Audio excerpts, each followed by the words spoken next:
17장 1절 말씀입니다.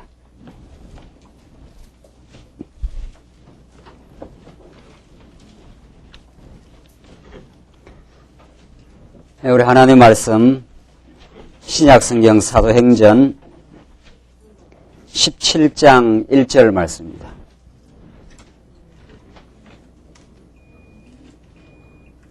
차이신 줄 알고 봉독 드리겠습니다. 사도행전 17장 1절 말씀입니다. 저희가 암비볼리와 아볼로니아로 다녀가 데살로니가에 이르니 거기 유대인의 회당이 있는지라 바울이 자기의 규례대로 저희에게로 들어가서 새 안식일에 성경을 가지고 강론하며 뜻을 풀어 그리스도가 해를 받고 죽은 자 가운데서 다시 살아야 할 것을 증명하고 이르되 내가 너희에게 전하는 이 예수가 곧 그리스도라 하니 그 중에 어떤 사람 곧 경건한 헬라인의 큰 무리와 적지 않은 귀보인도 권함을 받고 바울과 실라를 쫓으나 그러나 유대인들은 시기하여 저자의 어떤 괴악한 사람들을 데리고 떼를 지어 성을 소동케 하여 야손의 지부에 달려들어 저희를 백성에게 끌어내려고 찾았으나 발견치 못하고 야손과 및 형제를 끌고 업장들 앞에 가서 소리질러 가로되 천하를 어지럽게 하던 이 사람들이 여기도 이름에 야손이 들렸도다. 이 사람들이 다 가이사의 명을 거역하여 말하되 다른 임금 곧 예수라 하는 이가 있다 하더이다. 우선 7절까지 봉독 드렸습니다. 우리는 지금 사도행전 말씀을 통해서 인간이 계획하고 인간이 이루어낼 수 없는 하나님의 나라를, 하나님의 나라의 그 실제적인 모습인 교회를 하나님의 영원한 작정하심 따라 예수 그리스도의 능력에 의해서 이 땅에 실현시켜 나가시는 그 하나님의 놀라운 능력과 그 언약 백성들을 사랑하시는 그 집요한 하나님의 사랑의 그 솜씨를 우리는 사도행전 말씀을 통해서 지금 확인해 가고 있습니다. 우리는 지난 시간 사도 바울이 아시아 쪽으로 복음을 증거하고자 생각했지만 하나님은 그 당대에 아시아 쪽이 아니라 이제 서쪽, 동쪽이 아닌 서쪽으로 지금의 그 그리스 나라, 마게도니아 반도를 거쳐 앞으로 로마에까지 이르도록 하나님께서 복음 전파의 길을 예비해 놓으시고 정해 놓으신 그 길로 하나님이 주권적으로 인도해 가시는 그 섭리를 우리는 확인했습니다. 그것이 마게도니아 그 첫 성에 해당하는 그 빌립보에서의 그 복음 전파의 사역입니다.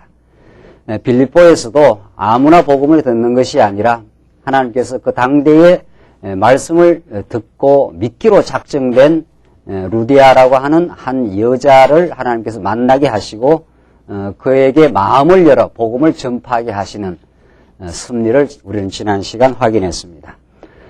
하나님께서 어느 지역에 어떤 사람에게 또 어떤 말씀을 가지고 복음을 전하게 하신다는 이런 하나님의 주권적 섭리를 우리가 살피면은 사람이 교회를 세우고 우리가 교회에 스스로 멤버가 되고 교회를 사람의 어떤 계획과 힘으로 교회를 키울 수 있다고 하는 그 망상을 우리는 포기하고 하나님의 뜻과 하나님의 능력만을 의지하게 됩니다.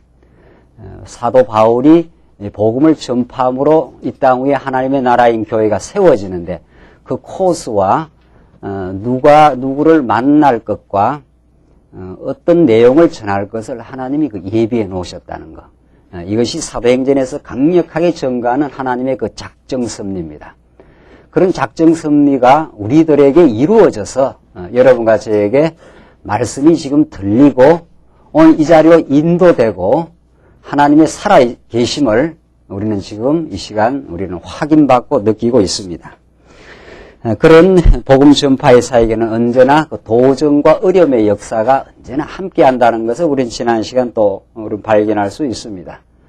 바울과 실라가 복음을 전했다고 하는 그 죄목 때문에 옥에 갇히고 이제 어려움을 겪게 되지만 하나님께서는 바울로 하여금 로마 시민권을 준비시켜 놓고 바울이 마침내 로마에게까지 가도록 하나님은 모든 교회 안팎의 섭리를 다 예비해 놓고 준비해 놓는다는 사실. 이런 치밀하고 주도 면밀한 하나님의 살아있는 섭리가 바울에게 함께 하시고 그것이 교회를 지금 세워가는 하나님의 역사입니다.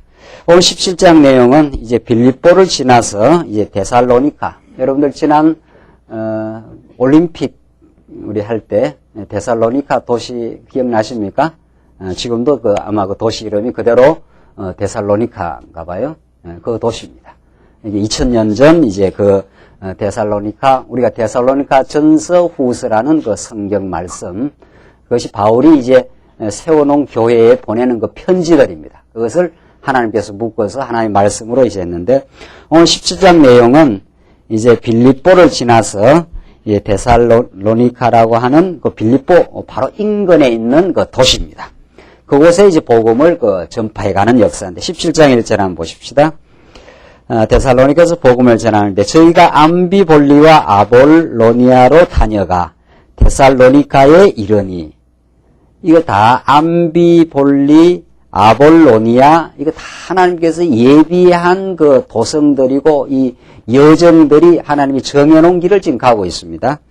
데살로니카에 이르니, 이곳에 하나님의 이제 택한 백성, 이 말씀을 드려야 될 백성이 있기에 바울을 이제 데살로니카로 보냅니다.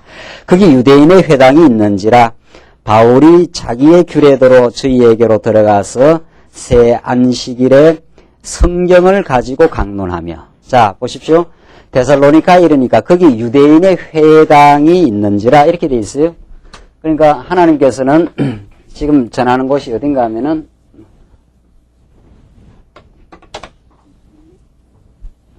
여기가 로마고 여기가 지금 마게도니아 반도, 여기가 터키 땅입니다. 여기서부터 발언한 복음이 예루살렘에서 발언한 복음이 안디옥에서 소아시아 반도를 거쳐가지고 원래 사도 바울이 이쪽으로 복음을 전파하려고 했다가 하나님이 마게도니아에서 환상이 나타나고 우리를 도우라 이렇게 이쪽으로 오라고 하나님의 뜻이 이쪽으로 전달해. 그래서 처음 간 곳이 빌립보, 데살로니카, 이제 아덴 이렇게 내려갑니다.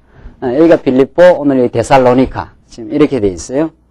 자, 그런데 이 지방 일대에 이게 마게도니아, 로마 이 지방 일대에 그 흩어져 있던 그 유대인들이 있습니다. 유대인들이, 이거 디아스포라 유대인들 다 하나님께서 이 당시에 그리고 오래전에 유대인들이 많이 이쪽 지방으로 바벨론 땅으로 잡혀가기도 하고 전령에 흩어지기도 했습니다.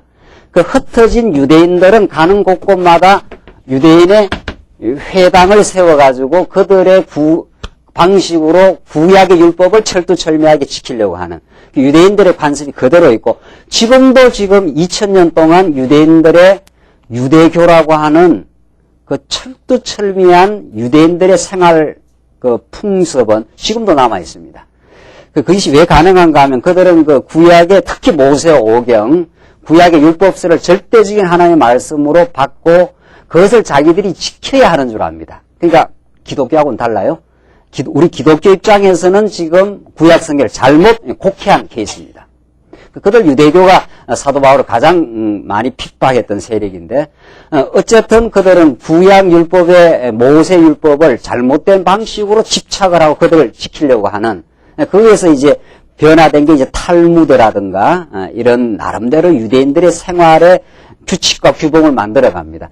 그것은 유대인들이 가는 곳마다 회당을 만들고 율법을 지키고자 하는 그 풍습은 그것들은 자기들의 생명으로 알기 때문에 어디를 가도 어느 역경과 어떤 곳에서도 그 일을 합니다. 그것이 전 세계 영역에 지금 퍼져 있는 유대인들이 하는 일입니다. 지금도. 그러니까 유대인들의 그 단결력, 유대인들이 구약의 율법을 중심으로 해서 유대인들의 회당을 중심으로 해서 모이는 그 단결력은 이루 말할 수 없이 강합니다. 그러니까 유대인들이 그렇게 많이 오랜 세월, 2000세월을 흩어져 있어서도 생존 가능했던 그 근거가 거기에 있습니다. 그래서 여러분들 미국의 정치나 경제나 지금 학문 세계나 과학 세계나 유대인들의 그 강력한 영향력은 이루 말할 수가 없습니다. 지금도 현실적 영향력이죠. 현실적. 물론 그 진리의 영향력, 영적인 영향력은 아니에요.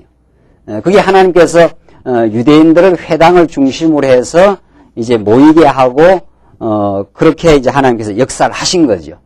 자, 그런 유대인들이 살아남았기 때문에 1945년 전후로 해서 지금 이스라엘 나라가 그 건국된 것도 그러한 힘이 결집되어서 시오니즘이라 해서 그렇게 모인 겁니다. 1945년 그 위에 지금 이스라엘 나라가 그렇게 이루어진 거예요. 그게 이제 하나님의 뜻을 이루어가는 그 예비적 섭리입니다. 마침내 이 복음이 땅끝까지 돌아서 이스라엘까지 가야 되기 때문에 하나님께서 그런 걸 다 사용하시는 거죠. 그게 참 진리는 아니에요. 유대교는. 지금 구약율법을 오해한 케이스죠. 자, 여기 보십시오. 지금 이 사도 바울이 복음을 이 당시에 전파하러 가는데도 사도 바울이 아무런 뭐 근거가 없이 전파할 수 없지 않아요? 그렇죠? 물론 뭐 하나님께서 하시고자 하면 무슨 일을 통해서 다 하시는데 하나님이 그 과정적 선들을 해 가시는 거니까. 우리 지난 시간에 하나님께서 모든 섭리를 하시되 하나님이 모든 걸 주관하시되 하나님의 교회를 통해서 이 신령한 교회입니다. 신령한 교회를 통해서 하나님 무궁한 능력과 택한 백성을 향하는 사랑을 계시하시는 것.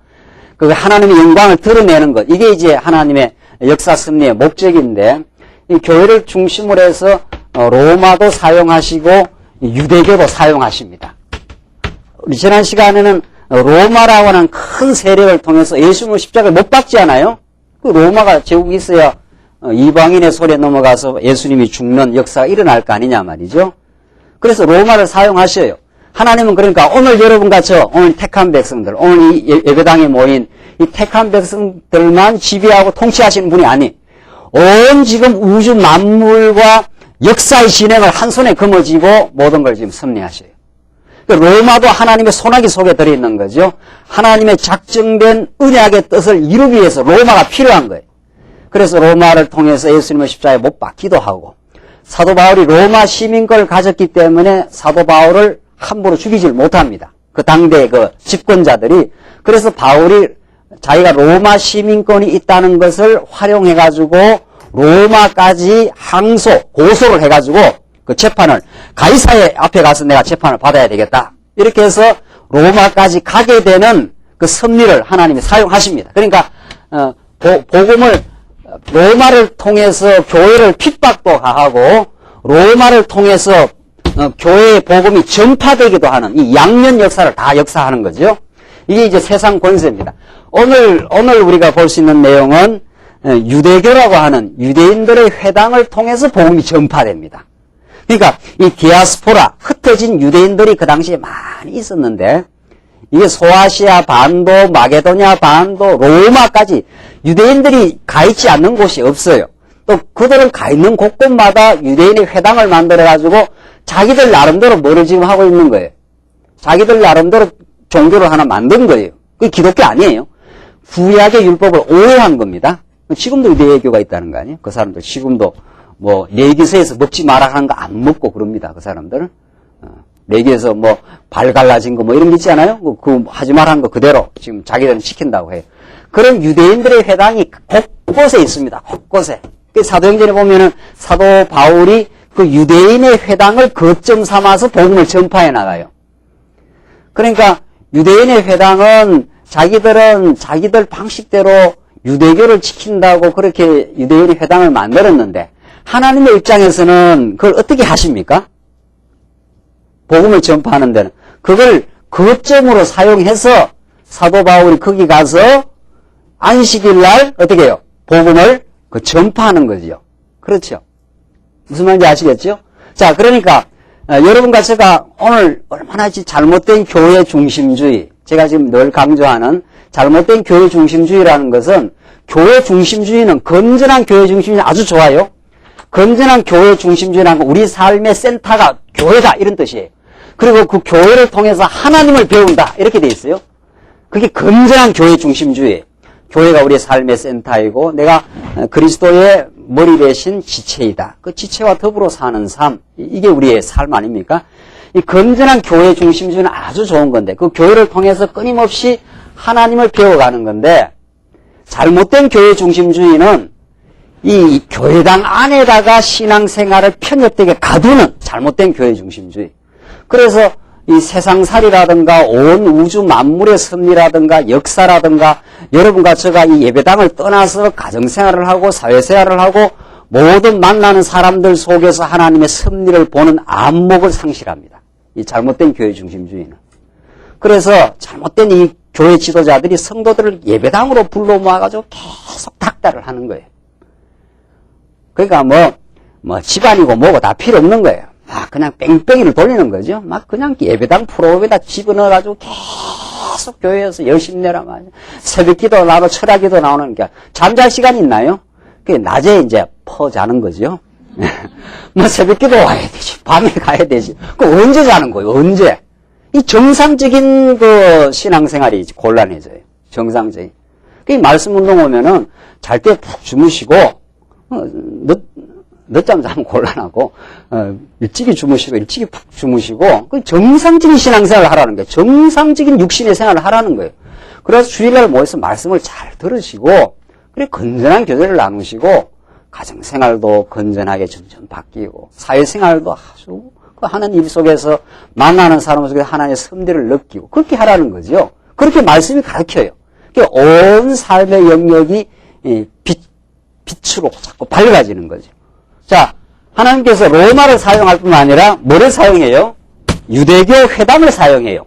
유대인들이 그 사람들이 자기들이 엉터리로 구약을 해석해가지고 그걸 지켜야 되겠다고 그렇게 매 안식일날 모여요.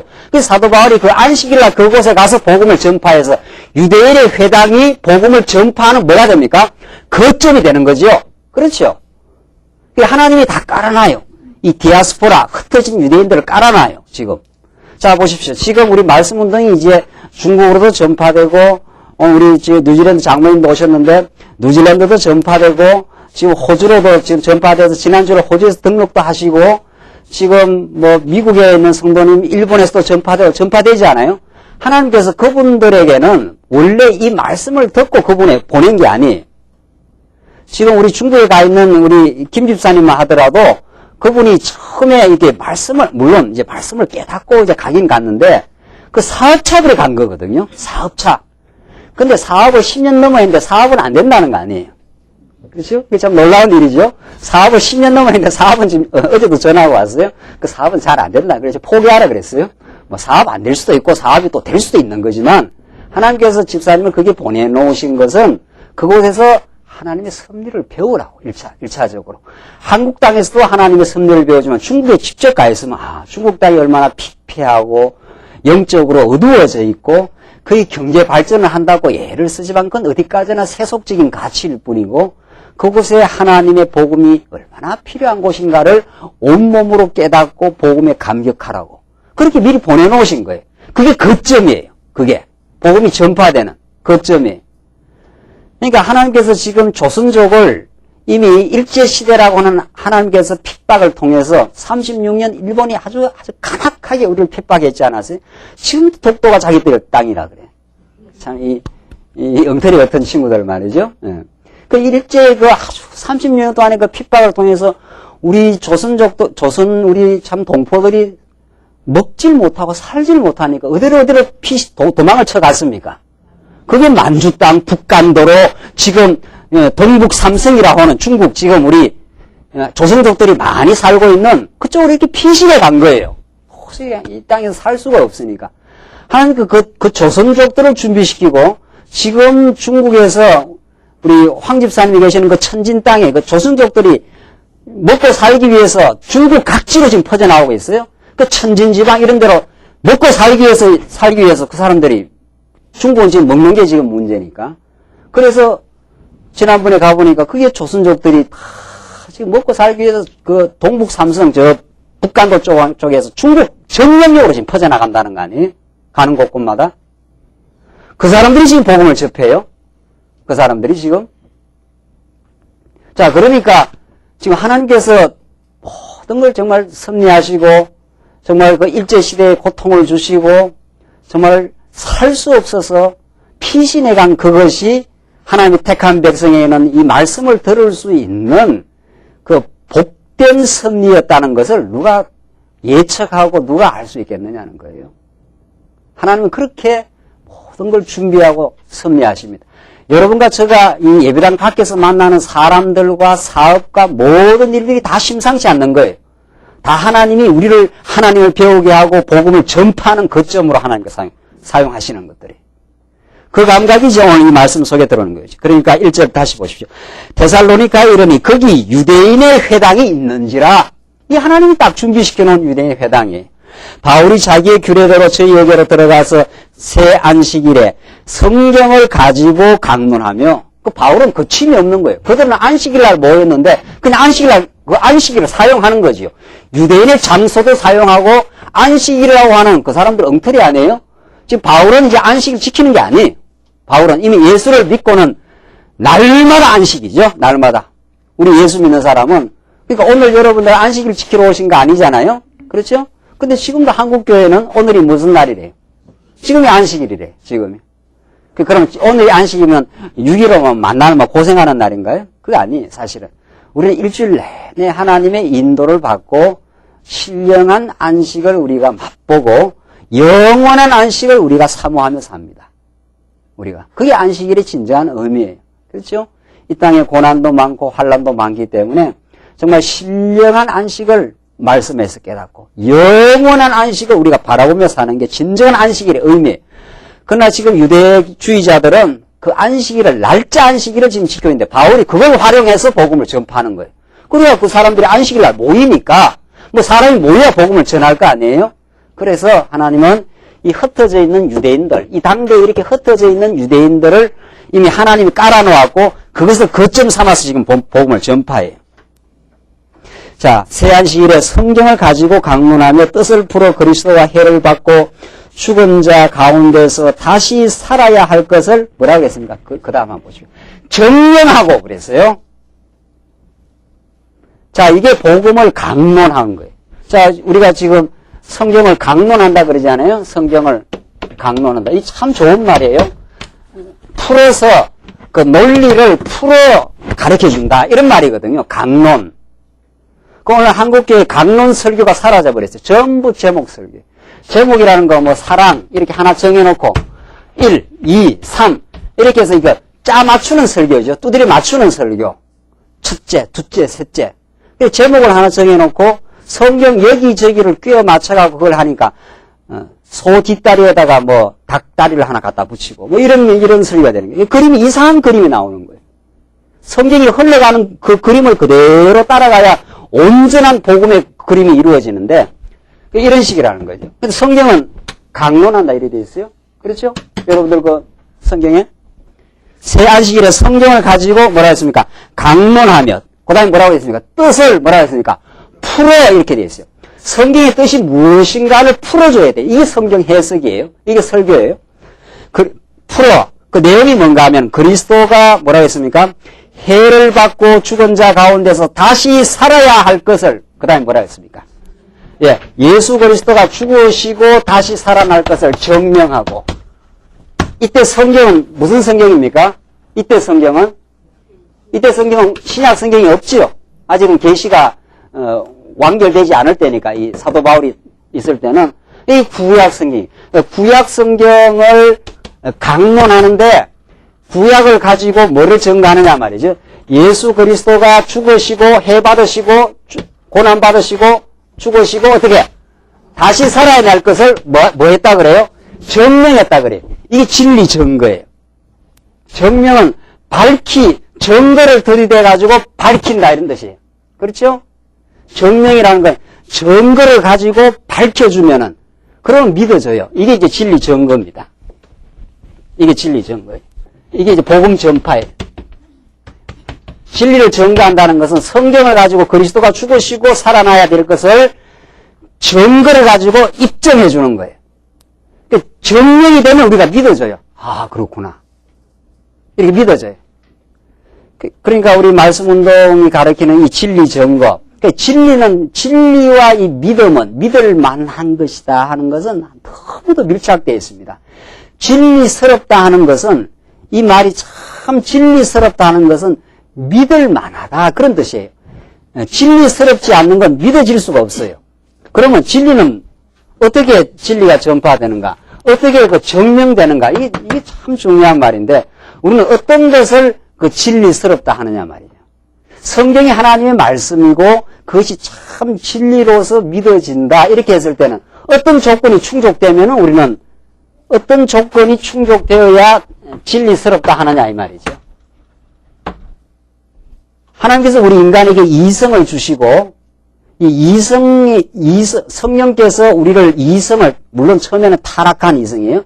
이제는 중생을 시켜놨기 때문에 중생한 이성을 통해서 하나님의 진리를 깨닫게 하십니다. 그래서 이거는 진리는 강론을 통해서, 논리를 통해서 증명되어야 믿어져요, 우리가. 그러니까 오늘 한국교회는 성경 그렇게 자꾸 알려고 하지 말라는 거예요. 성경은 그렇게 하나님이 그 신비한 세계를 어떻게 다 알고 믿겠느냐? 어떻게 믿으라는 거예요?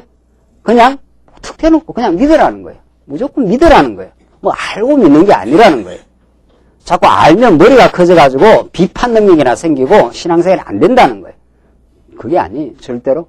참으로 하나님을 알아야 겸손해지고, 참으로 하나님을 알아야 마음에 평안이 오고, 참으로 하나님을 알아야 믿어집니다.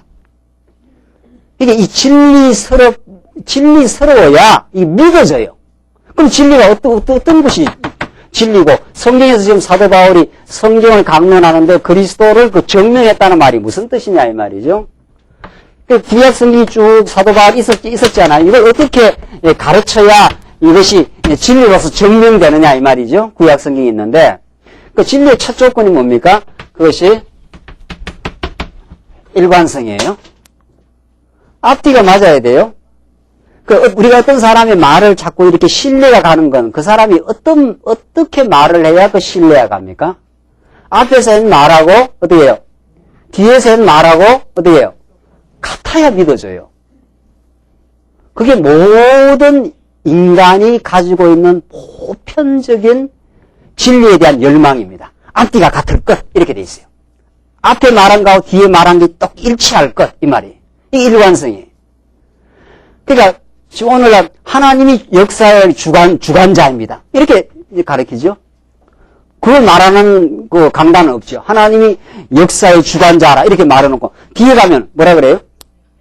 누가 해야 된다 그래요? 여러분이 또 열심히 해야 된다는 거예요. 그럼 또 우리 인생의 주관자는 누가 되는 거예요? 그럼 내가 되는 거죠.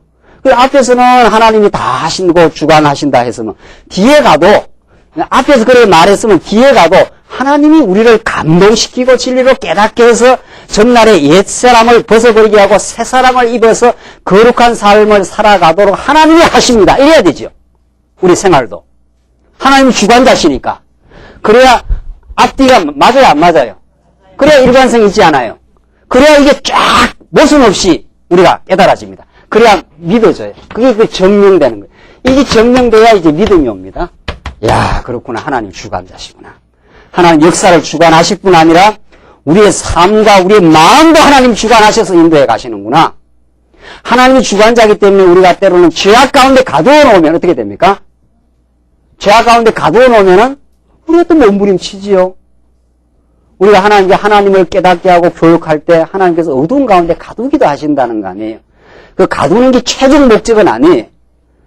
어두운 가운데 가둬놓는다는 건 내 죄악 때문에 몸부림도 치고 원망도 하고 어리석은 가운데 헤매기도 합니다. 그것이 참 지옥스럽다는 걸 깨달아요, 우리가.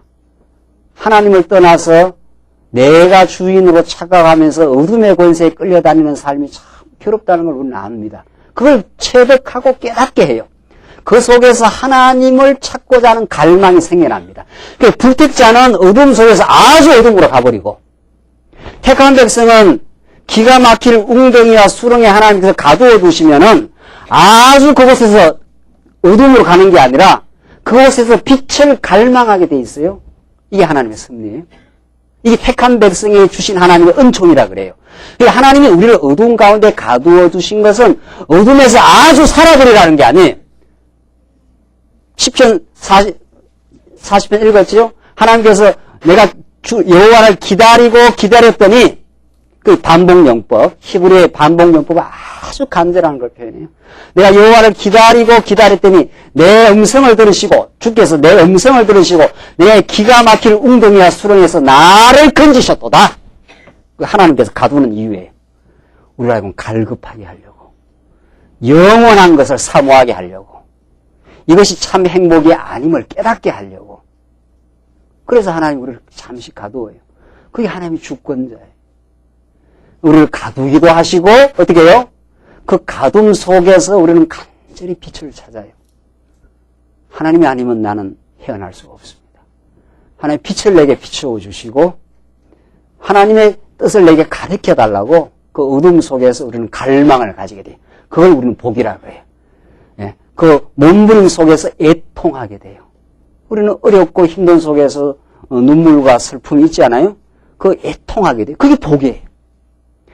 불법자는 그 애통이 아주 애통이 점점 하나님을 떠나가는 애통이지만 택한 백성에게 주는 애통과 어려움과 슬픔은 이제 하나님의 위로를 받을 수 있는 찬스예요. 그 속에 하나님을 찾게 돼 있어요. 하나님 내 힘으로는 이걸 극복할 수가 없고 내 스스로 내가 이 기가 막힐 웅덩이에서 나올 수 없습니다. 이게 하나님의 주권을 발견하는 거예요. 그래야 하나님이 주권자라는 것은 내 모든 삶 가운데서 일관성 있게 증거가 돼요. 이래야 깨달아집니다. 앞에서 하나님 주권이라 해놓고 뒤에서는 내가 열심히 해야 된다, 내가 해야 된다 그러면은 그 앞뒤가 안 맞으니까 신앙의 모순이 생겨요.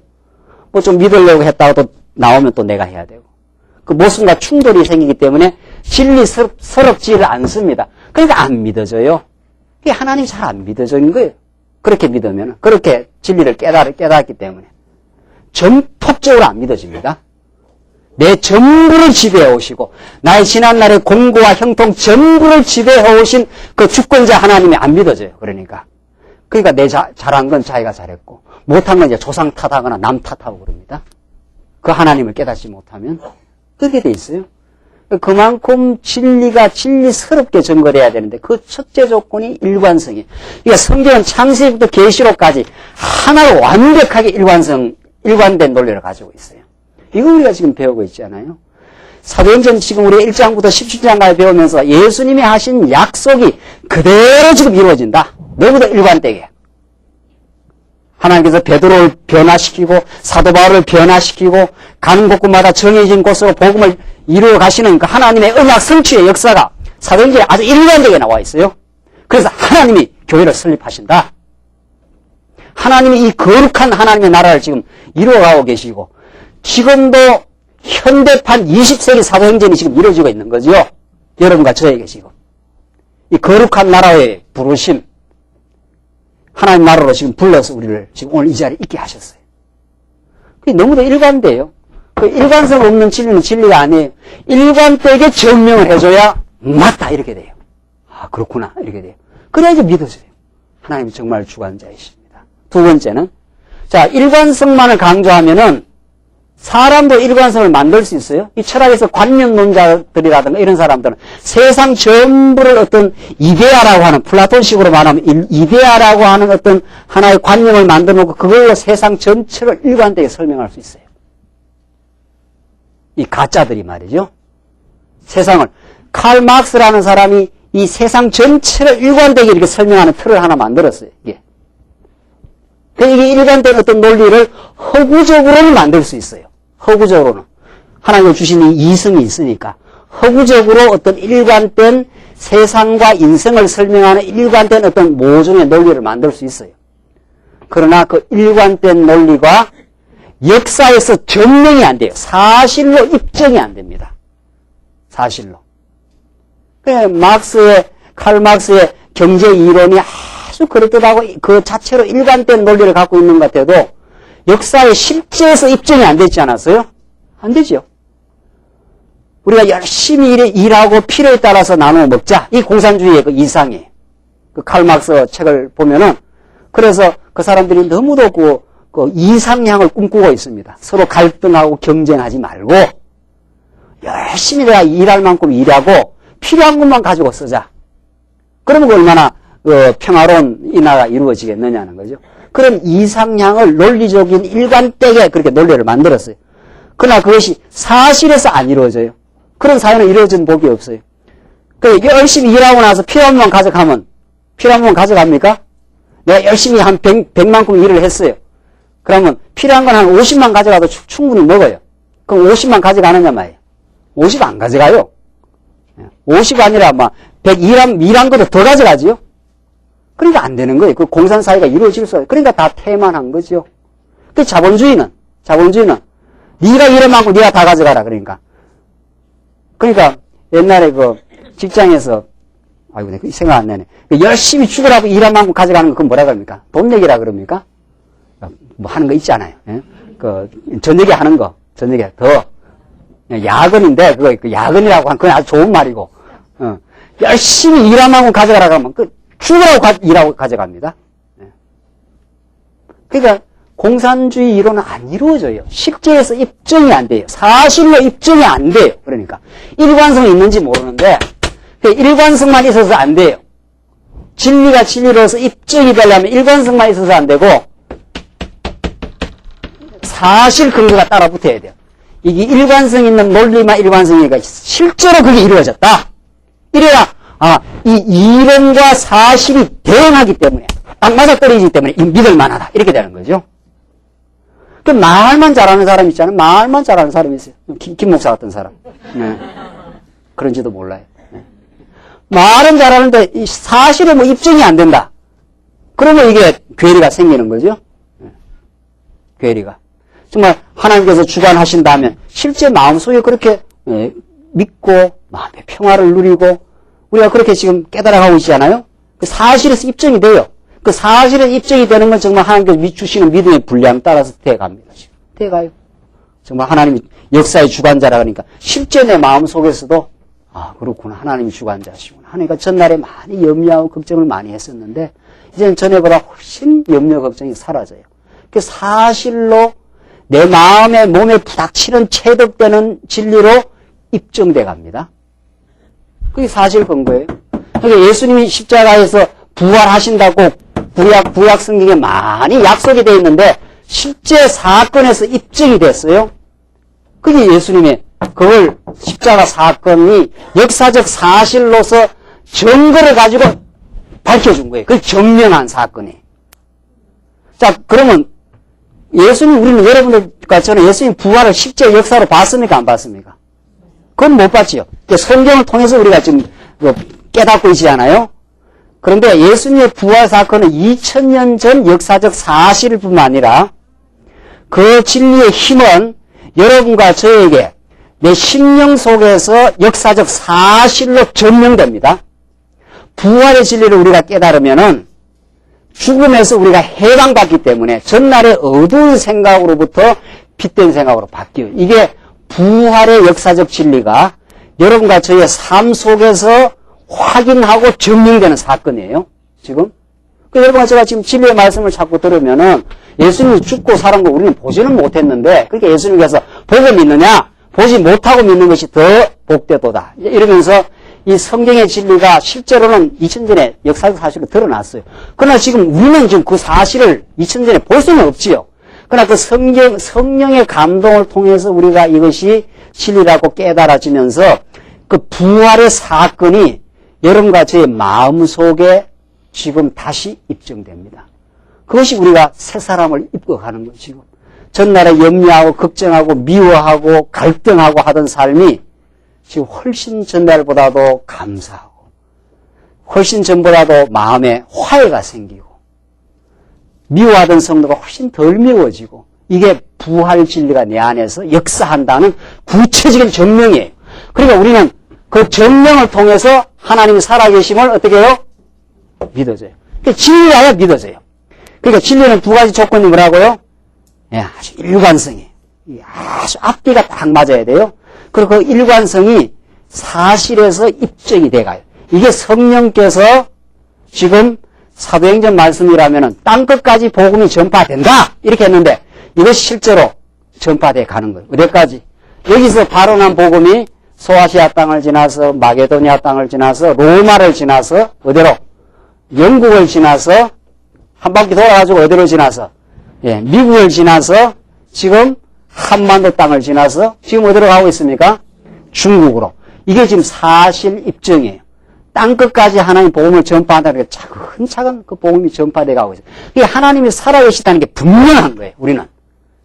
성경의 논리적 일관성뿐만 아니라 땅끝까지 전파된다 하더니만 어떤 시련과 역경이 있어도 하나님께서는 복음 전파자를 보내어서 땅끝까지 전파되도록 지금 하십니다. 그렇게 하셔요. 그러니까 믿어져서 믿습니다. 증명되어져서 믿어요. 우리 이런 기독교 진리를 믿어요. 그러니까 여러분과 제가 무조건 믿는 게 아니라 성경을 잘 깨달으면 참 하나님 정말 살아계신다. 하나님 살아계셔서 내 마음을 지금 변화시키고 있다. 이것이 하나님께서 하시는 일입니다. 자, 보십시다. 증거하고 이르되 내가 너희에게 전하는 이 예수가 곧 뭐라 했습니까? 그리스도라 하니. 그렇죠? 우리가 예수는 뭐라고요? 예, 그리스도라. 이게 성경에서 우리가 깨달아야 될 신앙 고백 아닙니까?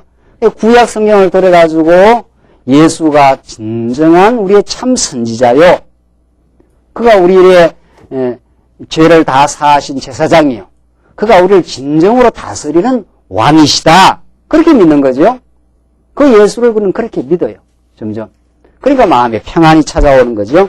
자, 사도 바울은 우리가 지금 성경신학에서 말하는 예수는 그리스도라 하는 그 진리를 구약을 통해서 그대로 그렇게 증명해 줬다는 거예요. 이것 외에 진리가 없어요. 이것만 전해야 돼요. 이 속에 진정한 소망이 있어요. 4절 보십시다.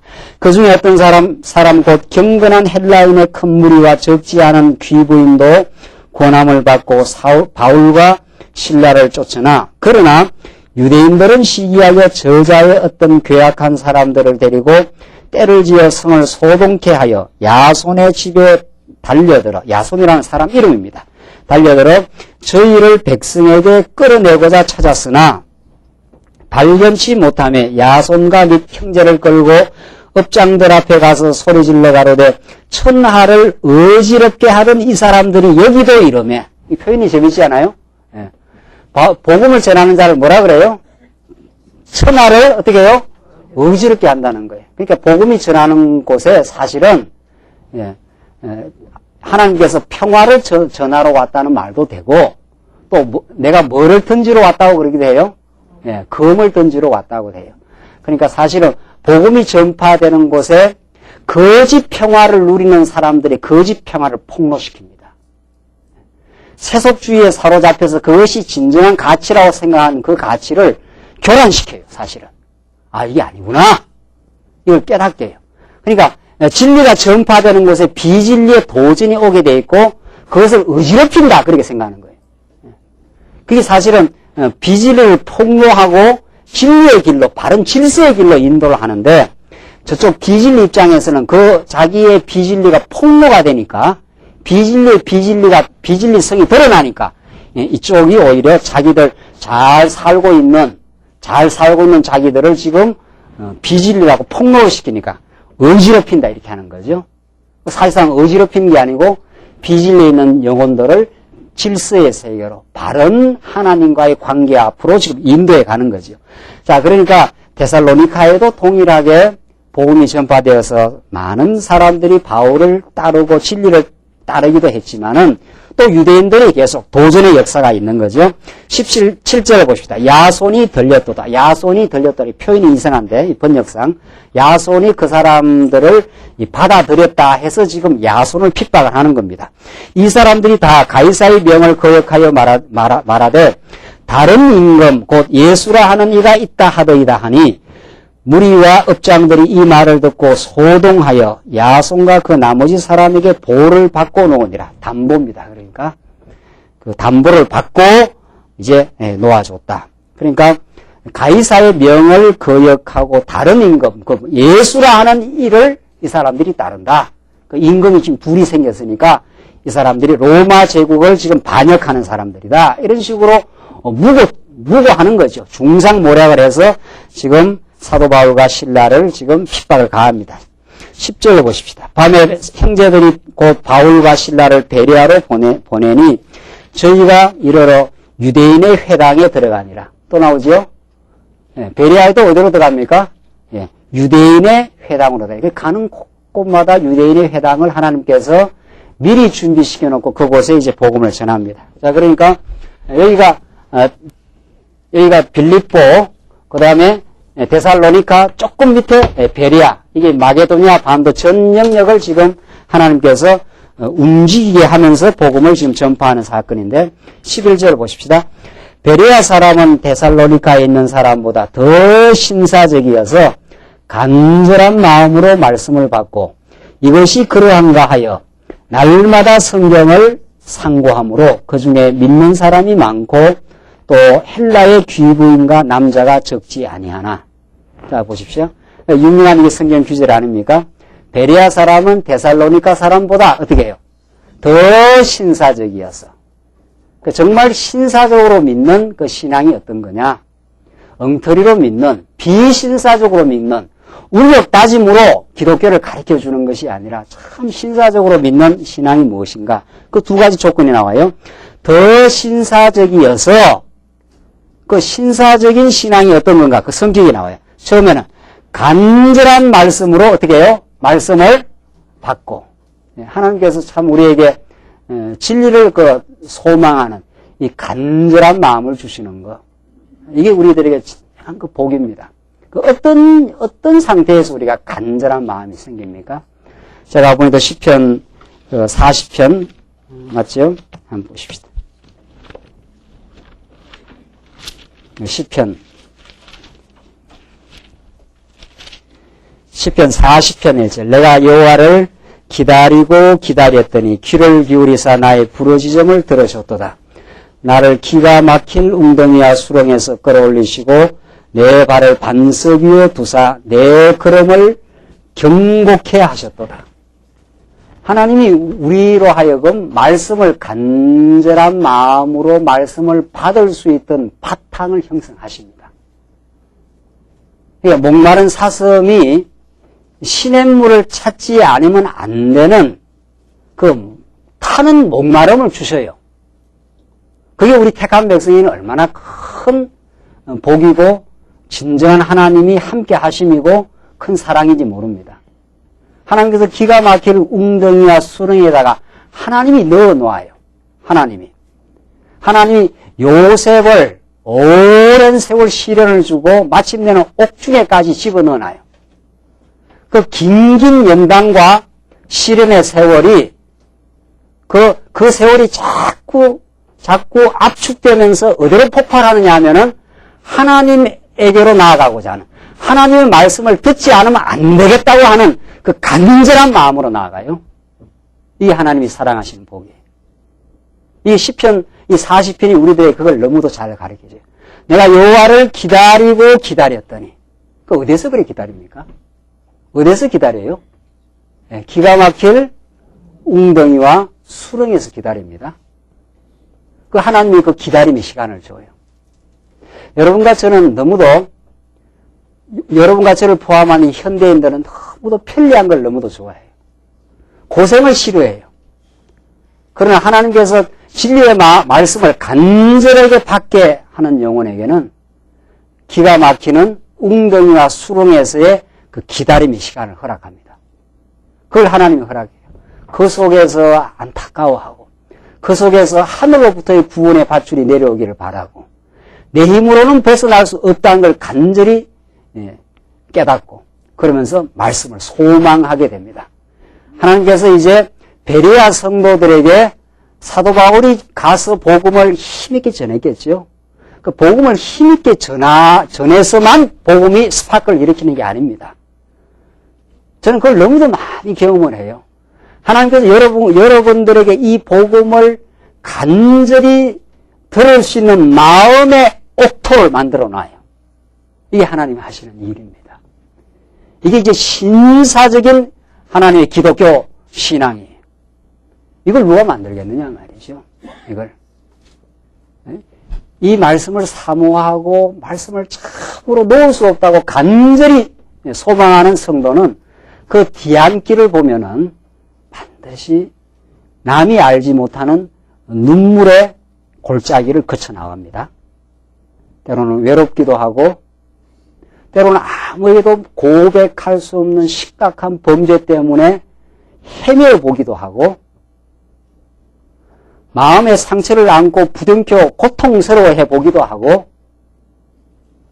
그러한 그 뒤안길의 역사가 반드시 있기 때문에 그것이 압축되고 압축되면 이제 폭발을 해요.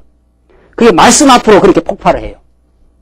그게 하나님이 지난날 우리를 인도해 주신 섭리의 길입니다. 그것이 시편 40편이 내가 여호와를 기다리고 기다렸더니 하나님께서 귀를 기울이사 내 부르짖음을 들으셨도다. 하나님께서 베레아 성도들에게 간절한 마음으로 말씀을 받을 수 있도록 이게 복이에요. 여러분에게 지금 말할 수 없는 고통과 허우적이 있습니까? 방황이 있습니까? 지금 어떻게 할 바를 모르고 진퇴양난 속에서 헤매고 어찌할 바 모르고 판단이 서지 않고 그 시간이 깊어지면 그 기다림이 깊어지면 하나님의 말씀이 간절하게 들립니다. 그때 들리는 말씀이라야 그걸 놓을 수가 없어요. 베레아 성도로 하여금 하나님께서 간절한 마음으로 말씀을 받을 수 있도록 그렇게 하나님이 하셔요. 그렇게. 이게 첫 번째 조건이에요. 두 번째는 이것이 그러한가 하여 날마다 성경을 상고함으로. 두 번째예요. 정말 그 신사적인 신앙은 뭔가 이것이 뭐라 그랬어요? 그러한가 하여 날마다 성경을 상고함으로. 사도 바울이 이렇게 증명을 해줬는데 사도 바울이 성경을 강론했지 않았어요? 강론해가지고 예수가 죽으시고 부활하셨다 해서 증명을 했는데 증명 이렇게 어디 가고 복음을 이렇게 전했어요. 그러니까 베레아 성도들은 바울의 말을 듣기만 한 게 아니고 이것이 어떻게 해요? 그러한가? 진짜 성경에 그렇게 되어 있는가? 이 말이죠. 그러니까 여러분은 제 강론을 듣긴 하지만은 제가 이렇게 성경을 강론에 듣긴 하지 여러분의 눈으로 성경을 확인해야 돼요. 그렇구나 이렇게 하하 진짜 그렇구나. 예수가 그리스도라는 것이 성경 전체를 통한 진리구나. 여러분의 눈을 통해서 성경에서 그러한가 확인 작업을 해야 돼요. 그러나 오늘날 부흥회는 그 확인 작업이 없어요. 제가 얼마 전에 학교에서 그 부흥회 비슷한 집회에 참석했잖아요. 한 2,000명이 모인 것 같더라고요. 거의 1시간을 가까이 오케스트라를 동원하고 북을 동원하고 해갖고 사람을 띄우는데 사람은 완전히 감정적으로 띄워버려요.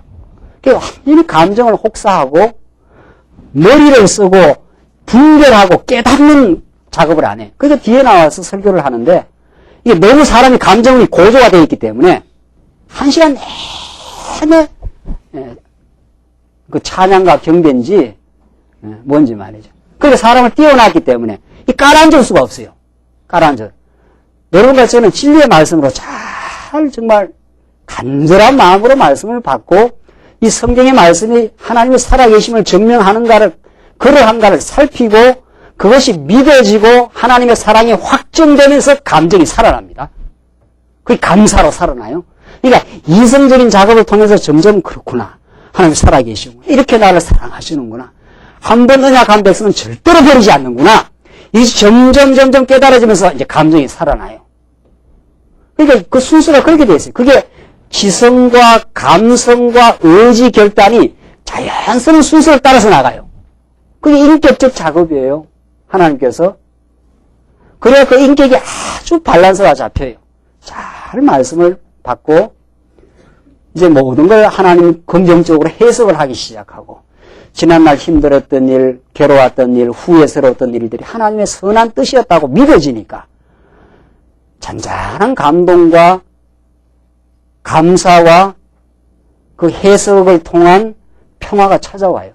그게 진정한 마음의 감동이에요. 그게. 그 감동이 내 삶을 이제 힘있게 살아갈 수 있는 이제 분출구를 만들어내기 시작해요. 추진력을 만들어내기 시작하는 거죠. 맞다 말이죠. 이것이 진리고 이 진리와 함께 사는 것이 내 인생의 삶의 목표구나. 그래서 딱 의지결단이 서요. 그래서 굳건한 인격의 울타리가 생기기 때문에 세속주의의 도전과 유혹이 그 사람을 흔들어 놓을 수가 없어요. 그러니까 깨닫고 감사하고 내가 진리를 위해서 살아간다고 하는 확고한 인격적인 그 울타리가 딱 생깁니다. 그것이 신사적인 신앙이에요. 그것이. 그래서 지금 베레아 성도는 데살로니가에 있는 성도보다 더 신사적이어서 간절한 마음으로 말씀을 받아요. 그 말씀을 간절하게 받습니다. 어린아이처럼 이렇게 간절하게 말씀을 받아요. 잘 깨닫지요? 받을 뿐만 아니라 이것이 그러한가 하고 잘 확인 작업을 해요. 정말 그런지 안 그런지. 자기 눈으로 확인하면서 그걸 깨달아갑니다. 그래서 날마다 성경을 상고함으로 하나님의 말씀을 날마다 일용할 양식으로 여러분이 성경을 볼 수도 있고 또 테이프를 들을 수도 있고 날마다 성경을 상고하는 틈이 주어지면 언제나 말씀과 더불어 살기를 원하는 그것이 진짜 신사적인 신앙이에요. 이것이 아주 성경에서 나오는 아주 정말 모범적인 신앙을 지금 베레아 성도를 통해서 지금 우리에게 보여줍니다. 그 중에 믿는 사람이 많고 또 헬라의 귀부인과 남자가 적지 아니하나 데살로니가에 있는 유대인들이 바울이 하나님 말씀을 베레아에서도 전하는 줄을 알고 거기도 가서 무리를 움직여 소동케 하거늘 따라다니면서 이제 괴롭히네. 지금 데살로니가에 있다가 베레아로 움직였는데 거기도 따라와가지고 어떻게 해요? 거기도 가서 무리를 움직여 어떻게 해요? 자꾸 사람을 이렇게 선동을 하는 거예요. 사도 바울이 지금 다른 임금 전한다. 저 말 들으면 천하를 지금 어지럽게 하는 말씀이다. 이렇게 아주 집요할 정도로 어둠의 세력들이 복음 전파의 역사를 방해하고 핍박을 가합니다. 그러나 핍박을 가하는 이것이 계속 복음을 전파하는 그 추진력이 될 뿐이에요. 핍박을 가하니까 다른 곳으로 피신해 가는 그것이 또 복음이 떨어지고 옥중에 넣으니까 옥중에서 다시 구원의 역사를 만들어내고 그래서 하나님이 행하시는 그 일에 과정적인 도전과 어려움이 택한 백성들에게 복음 전파의 역사에 나타나지만 그것은 언제나 바람을 불어가지고 돛담배가 더 앞으로 전진하게 만드는 하나님의 역사일 뿐이에요. 그렇게 우리가 우리 주변의 삶을 소화를 해내게 되는 거죠. 내 주변에 어려움이 생기고 내 주변에 핍박과 어려움이 생기는 것은 나로 하여금 하나님 앞으로 더 나아가게 하는 일, 우리를 통해서 복음을 더 널리 전파하게 하는 일, 이건 너무도 생생한 일이에요. 우리 광야교회에 여러 차례 고비와 어려움이 왔지만 그 어려움을 겪고 나서 복음이 전파돼요. 언제나 보면은. 그걸 우리 생생한 교회 현실 역사에서도 우리는 확인할 수가 있습니다. 그래서 보시면 15절 바울을 인도하는 사람이 14절입니까? 형제들이 곧 바울을 내어보내어 바다까지 가게 하되 그러니까 이렇게 소동하고 계속 핍박을 가하니까 형제들이 곧 바울을 내어보내어 바다까지 가게 하되 실라와 디모데는 아직 거기 유하더라. 바울을 인도하는 사람들이 데리고 아덴까지 이르러 바울에게서 실라와 디모데를 자기에게로 속히 오게 하라는 명을 받고 떠나니라. 자, 이런 핍박의 역사가 바울을 어디로?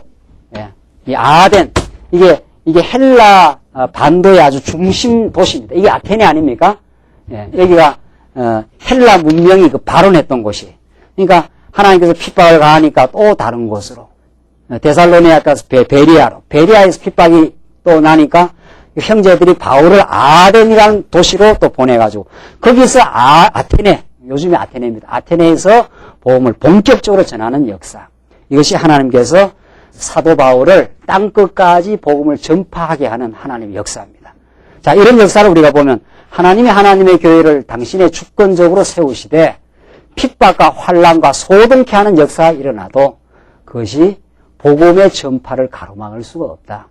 그것은 복음을 하나님의 작정된 코스로 더 움직이게 만들어가는 땅끝까지 복음을 전파하게 하시는 하나님의 섭리라는 것을 우리는 확인할 수가 있습니다.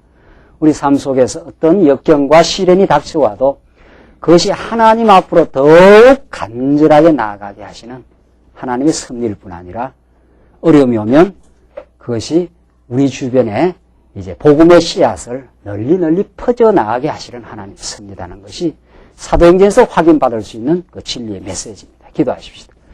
우리 자비하신 하나님 아버지, 우리에게 베푸신 은혜와 사랑을 감사합니다.